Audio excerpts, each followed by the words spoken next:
The acrid stench of unwashed bodies and hopeless despair hung thick in the air of the slave pens. Runa huddled in the corner of her cramped cell, knees hugged to her chest, trying to make herself as small as possible, as if she could disappear entirely. Her cerulean skin was smudged with grime, once lustrous crimson hair now a matted tangle. Runa was Krellian, a humanoid alien race renowned across the galaxy for their beauty and grace, qualities that had only damned her to this wretched fate. She'd been captured by slavers as a child, ripped away from her peaceful village, and thrust into a life of servitude.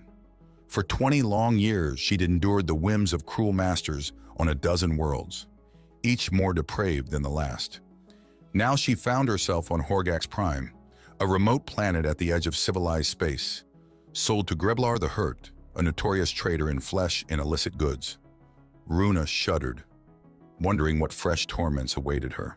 She'd heard whispers among the other slaves of Greblar's depraved appetites, how he subjected his personal attendants to unspeakable degradations. The Hurt was said to delight in breaking the spirits of the most defiant slaves. Heavy footsteps echoed down the corridor, drawing nearer. Runa tensed, heart hammering against her ribs. A raucous voice boomed orders in Hertsa, and the cell door shrieked open. "On your feet, Shutta!" A Gamorrean guard snarled, his porcine face leering at her. "The master demands your presence."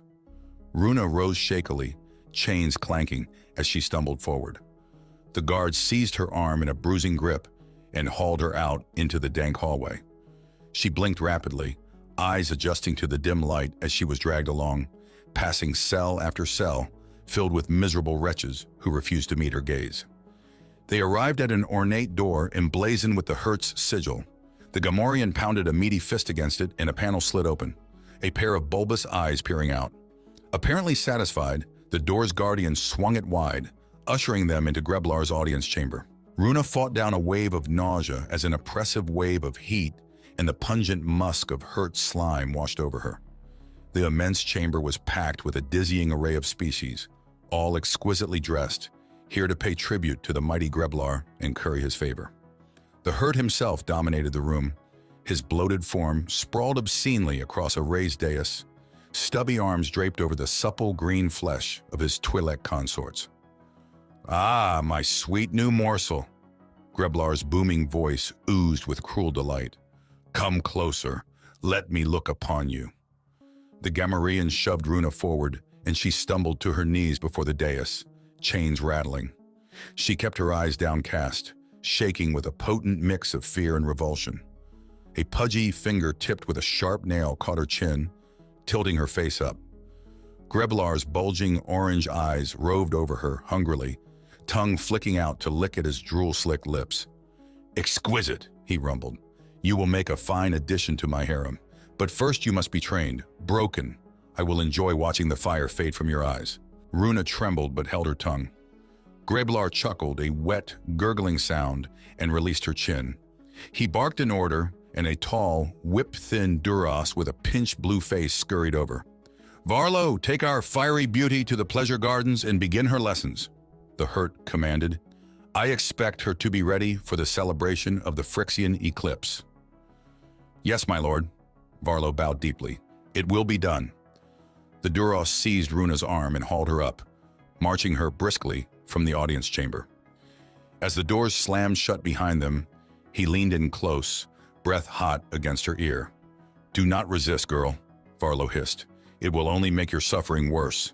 In the end, you will submit. They all do." Runa clenched her jaw, a single tear tracing through the grime on her cheek. Was this to be her fate? To have her soul flensed away, piece by piece, until nothing remained but a hollow shell, a plaything for a bloated monster's lust, as Varlo dragged her into the cloying perfumed gardens where slaves were trained. Runa sent a silent prayer into the uncaring void of space, a desperate plea for someone, anyone, to deliver her from this nightmare. The Duras chained her to a post in the center of a secluded grove and smiled a razor-thin smile as he withdrew a neuronic whip from the folds of his robe. "Now, pretty one," he purred, "let us begin." The whip uncoiled with a sinister hiss and Runa squeezed her eyes shut. But even as white-hot pain lanced through her, she held tight to a secret ember of defiance, buried deep in her heart. She would endure this trial, as she had so many before, and she would never stop hoping for a chance, however slim, to be free. The stubborn spirit of her people, ground down but never quite extinguished, whispered that somehow, someday, she would once again know the sweet taste of liberty. As the cruel lash fell again and again, Runa retreated deep inside herself, to that last untouchable shard of her being, and there she hid her most precious possession, hope, fragile yet indestructible. No matter how hard they tried, they would never take that from her. It was hers and hers alone, and while it lived, so too did she. The Eclipse Ball was the grandest event in 100 parsecs, a dazzling spectacle of debauchery and excess that marked the alignment of Horgax Prime's 7 moons. Greblar the Hurt spared no expense in flaunting his wealth and power, transforming his already opulent palace into a phantasmagoria of lights, music, and writhing flesh. Runa stood on a raised platform, motionless save for the occasional clinking of her chains. Varlo had dressed her in wispy silks that left little to the imagination, adorning her with glittering jewels that only emphasized her status as a prized possession. A pretty bauble to be bartered. Her training had been brutal but efficient. Runa's body bore no marks. Greblar wanted his merchandise pristine, but the scars on her soul were raw and deep. The Duros took sadistic pleasure in his work, breaking slaves to his master's will. And yet, through it all, Runa endured. She retreated deep within herself to that unassailable core where her true self resided. They could shackle her body, but her mind remained free. She clung to that stubborn seed of hope, nurtured it in the hidden depths of her heart. It sustained her when all else seemed lost. Now, as the raucous festivities reached a fever pitch, Runa watched the revelry through hooded eyes. The great hall was a riot of color and sound, packed with representatives from 100 worlds. There were elegant moons draped in shimmering robes, boisterous Bessales with their 4 brawny arms waving tankards of frothing ale, and sinuous Veltrons exuding pheromones that left many guests glassy-eyed with desire. And there, in the center of it all, presided Greblar himself, his bloated form jiggling obscenely as he guffawed at some sycophant's jest. The Hurt was in rare form tonight, his thick lips pulled back in a permanent leer as he surveyed his domain. Suddenly, a hush fell over the hall as a new group of visitors made their entrance. Runa craned her neck to see past the crowds. Curiosity piqued. The newcomers were like nothing she'd ever seen before. They strode in with a confident swagger, a dozen beings clad in strange armor that seemed to ripple with an oily sheen. Their faces were concealed behind featureless black helmets, giving them an aura of menace. Each moved with a coiled grace that spoke of barely restrained power. But it was their leader who commanded attention. He towered over the others, his armor a shade darker, shot through with glowing red lines that pulsed in an unsettling rhythm. A heavy cloak billowed behind him as he marched directly towards Greblar's dais, the crowds parting before him like water. "Lord Greblar!" the figure boomed, his voice a harsh electronic rasp. "I am Commander Karak of the Black Legion. I come bearing an offer from my master, the great Kalarath." Greblar shifted his bulk to regard the stranger, small eyes glinting with a mixture of greed and wariness. "You have my attention, Commander. Speak your piece." Karak inclined his head. "Kalarath the Unyielding has long admired your business acumen and information network. He wishes to engage your services for a matter of some delicacy. A trade of sorts." The Hurt leaned forward, pudgy fingers steepled. "Go on. In exchange for your aid in securing certain artifacts, Kalarath is prepared to offer a dozen prime worlds from the Outer Rim. Unspoiled paradises, ripe for exploitation." A ripple of excited murmurs raced through the assembled guests. Such an offer was unheard of. Even Greblar seemed taken aback, his bulbous head bobbing as he considered. "An intriguing proposition," the Hurt rumbled. "But I must have time to deliberate. Enjoy the pleasures of my palace for now, Commander. We shall speak again on the morrow." Karak bowed stiffly and turned on his heel, black cloak swirling. As he passed the slave platform, his helmet swiveled, and Runa felt the weight of his unseen gaze fall upon her. She suppressed a shudder, feeling stripped bare before that pitiless regard. Then the moment passed and the commander was gone, swallowed up by the teeming crowds.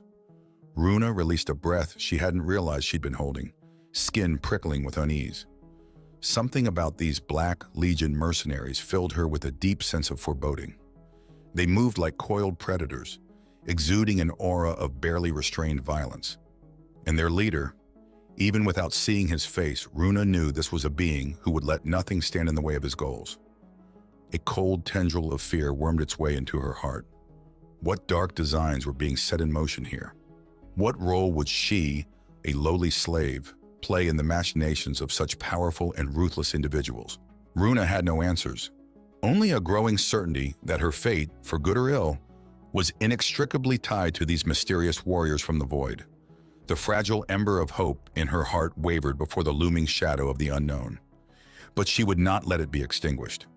Whatever trials lay ahead, Runa silently vowed to meet them, with the same quiet strength that had carried her this far. Even a slave could dream of freedom. And sometimes, just sometimes, dreams came true. The eclipse ball was in full swing, the great hall a whirling kaleidoscope of drunken revelry and debauchery. Runa paid the chaos little heed, lost in thought as she often was these days. Her mind kept circling back to the Black Legion and their inscrutable leader.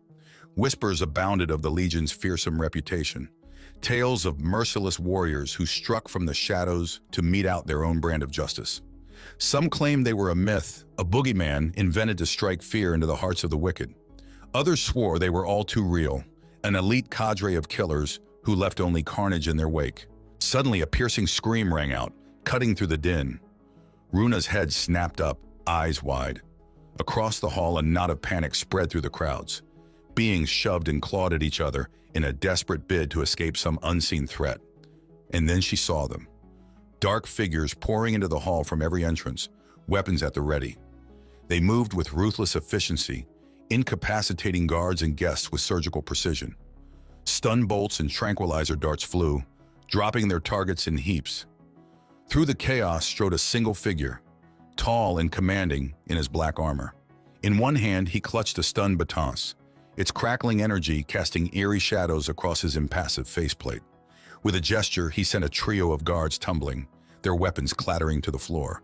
The figure's head swiveled, scanning the hall. Runa felt her heart race as that implacable gaze fell upon her. Time seemed to slow as he raised a hand, pointing directly at her. Runa couldn't breathe, couldn't think. She was frozen, transfixed by the aura of power and purpose that radiated from him. And then, inexplicably, he turned away.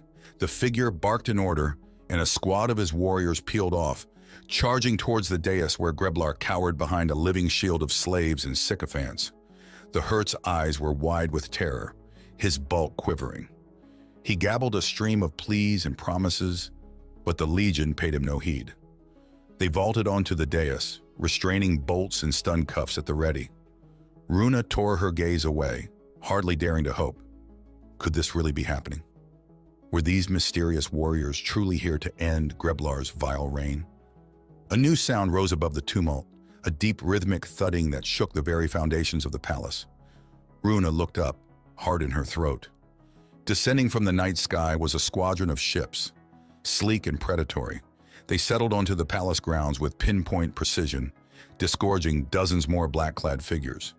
They moved to secure the perimeter, their movements crisp and efficient. Runa watched, scarcely breathing, as a new figure emerged from the lead ship. He was human, that much was clear. Tall and broad-shouldered, he moved with the coiled grace of a natural leader. As he approached, Runa saw his face, chiseled and handsome, beneath his close-cropped silver hair. His eyes were the color of storm clouds, intense and piercing.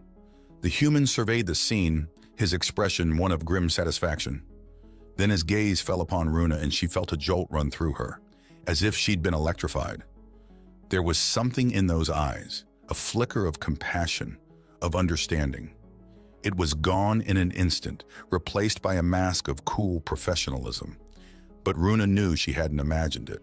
The human turned to the warrior at his side, the one who had first pointed Runa out. They exchanged a few terse words, then the warrior nodded and moved off, issuing commands into his comlink. Runa watched, heart pounding, as the squad leader approached her platform.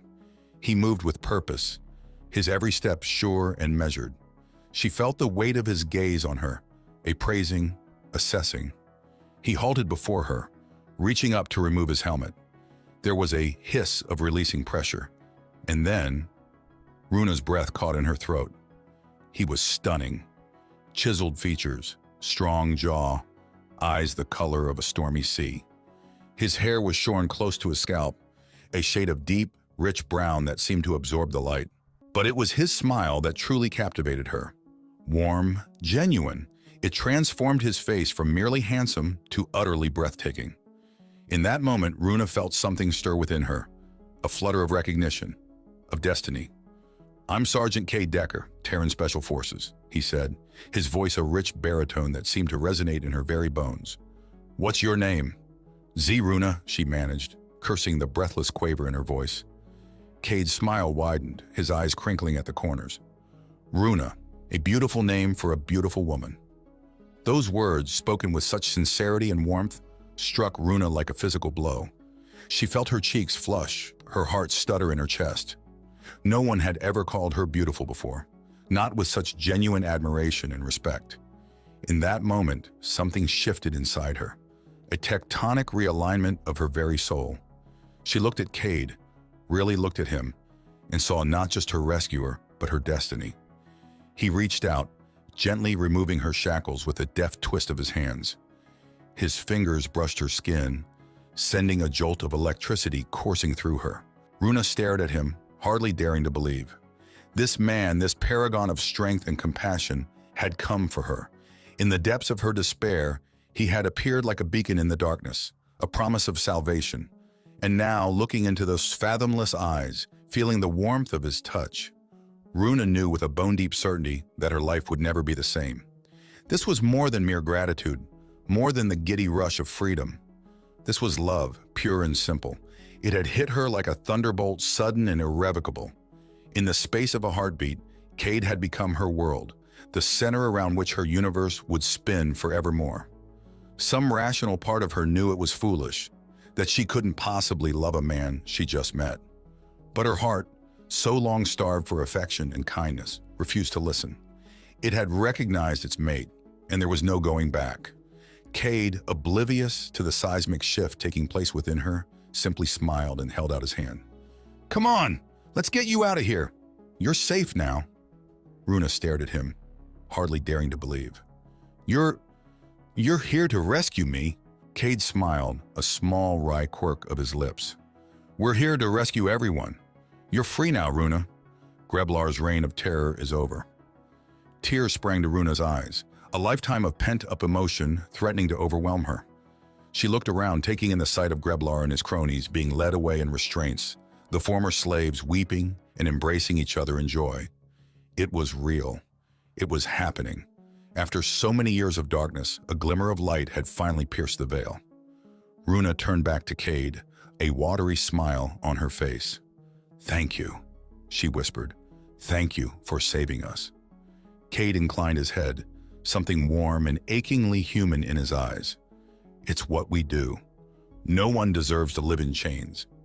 He held out a hand, an invitation and a promise. "Come on, let's get you out of here. There's a whole galaxy waiting for you." Runa placed her hand in his, marveling at the way they fit together, like two pieces of a cosmic puzzle. She let him lead her away from the platform, away from the pain and degradation of her old life, towards freedom, towards joy, and towards a love that would shake the very stars from their courses. Together, they walked towards the waiting ships in the bright, boundless future beyond. Around them, the newly liberated slaves hugged and wept, their faces alight with wonder and disbelief. Many fell to their knees, offering prayers of thanks to deities long forgotten. Others simply stared at the Terran Special Forces operatives in awe, marveling at these fierce, noble warriors who had risked everything to set them free. The air was thick with emotion, a heady mix of relief, gratitude, and unbridled happiness.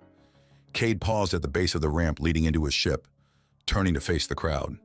He raised a fist in the air, his voice ringing out clear and strong. "Today we struck a blow against tyranny and oppression. Today we showed the galaxy that the human spirit will never be broken, never be conquered. Today we gave hope to the hopeless and a voice to the voiceless. Remember this day, my friends. Remember that no matter how dark the night, dawn always comes."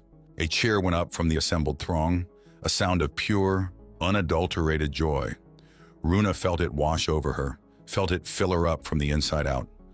She looked at Kade, at the fierce pride and determination etched on his handsome face, and knew that she would follow this man anywhere. Into the jaws of hell, into the heart of the unknown. It didn't matter. All that mattered was the unbreakable bond that had sprung up between them, the love that burned brighter than 1,000 suns. Hand in hand, they ascended the ramp, ready to face whatever challenges lay ahead. For they knew that together they could overcome anything. The journey from Horgax Prime was a blur of activity and emotion.